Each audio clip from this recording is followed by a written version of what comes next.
Hey, hi you guys. Welcome back to Through Evangelist Eyes channel. Again, we're in chapter 42 of Genesis. Joseph has already set up a program for getting past the 7 years of famine, and he has stored up grain. Well, the 7 years of famine have hit. And I love this response by Joseph's father, Jacob. Jacob has, in a nutshell, he tells us what evangelism is about. Maybe not on purpose, but the words he uses make you walk away going, wow, if Jacob only knew what he said, how relevant it is to evangelism. He says, well, first in 42 verse 1, it says, when Jacob saw that there was grain in Egypt. You know, do other people see that you're eating well, that you're healthy, that you know peace and joy? Do other people see that? Jacob saw something. He says he saw that there was grain in Egypt. And then he says this, indeed I have heard, in verse, I think that's in verse 2, indeed I have heard that there is grain in Egypt. Evangelism is about being a reporter. Just as Jacob hears, that's where we need to go to get food, is back to Egypt, or to Egypt. We need to go over there. Joseph, he doesn't know it's Joseph yet, but he knows there's food there. And that's what evangelism is about. It's us reporting where the fountain is, where the food is, where the substance is. It's in Christ. It's in what he did at the cross. The word, and I love this, what Joseph adds to this. Once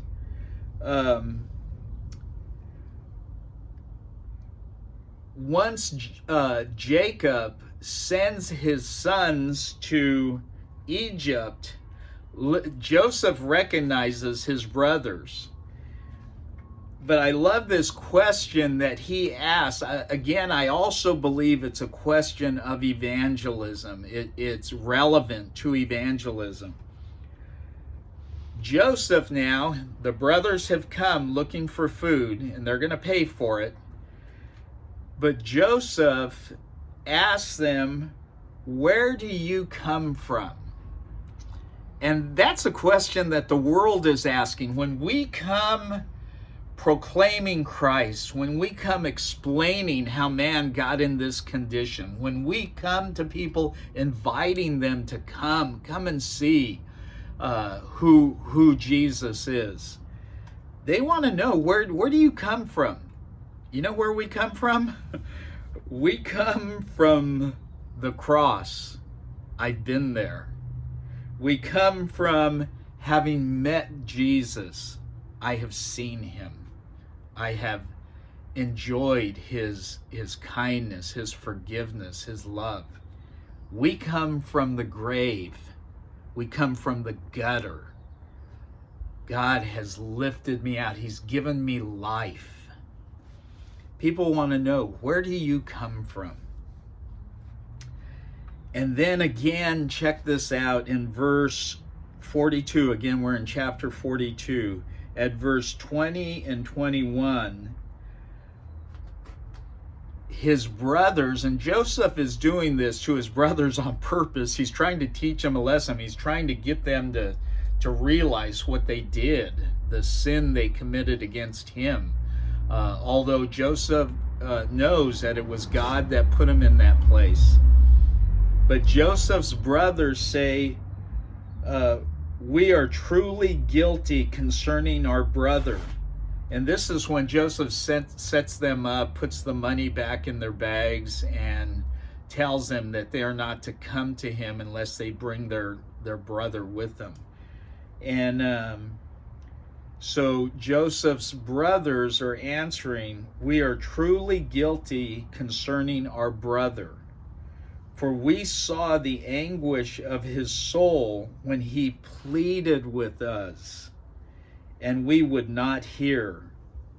Therefore this distress has come upon us."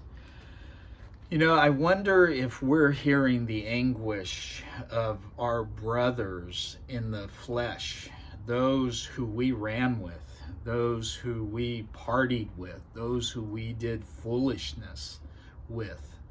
Are we hearing their anguish? And are we listening to them? Or do we just close our ears? I hope not.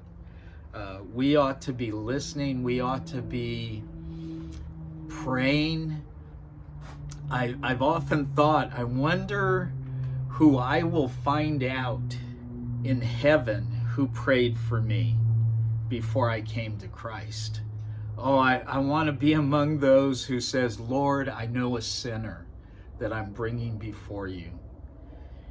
Let's do that. And well, we may not be able to run to the street right now. We can run, or we can fall to our knees and say, "Lord, I'm bringing some sinners before you. Draw them to Jesus." Okay? So here we go. God bless you.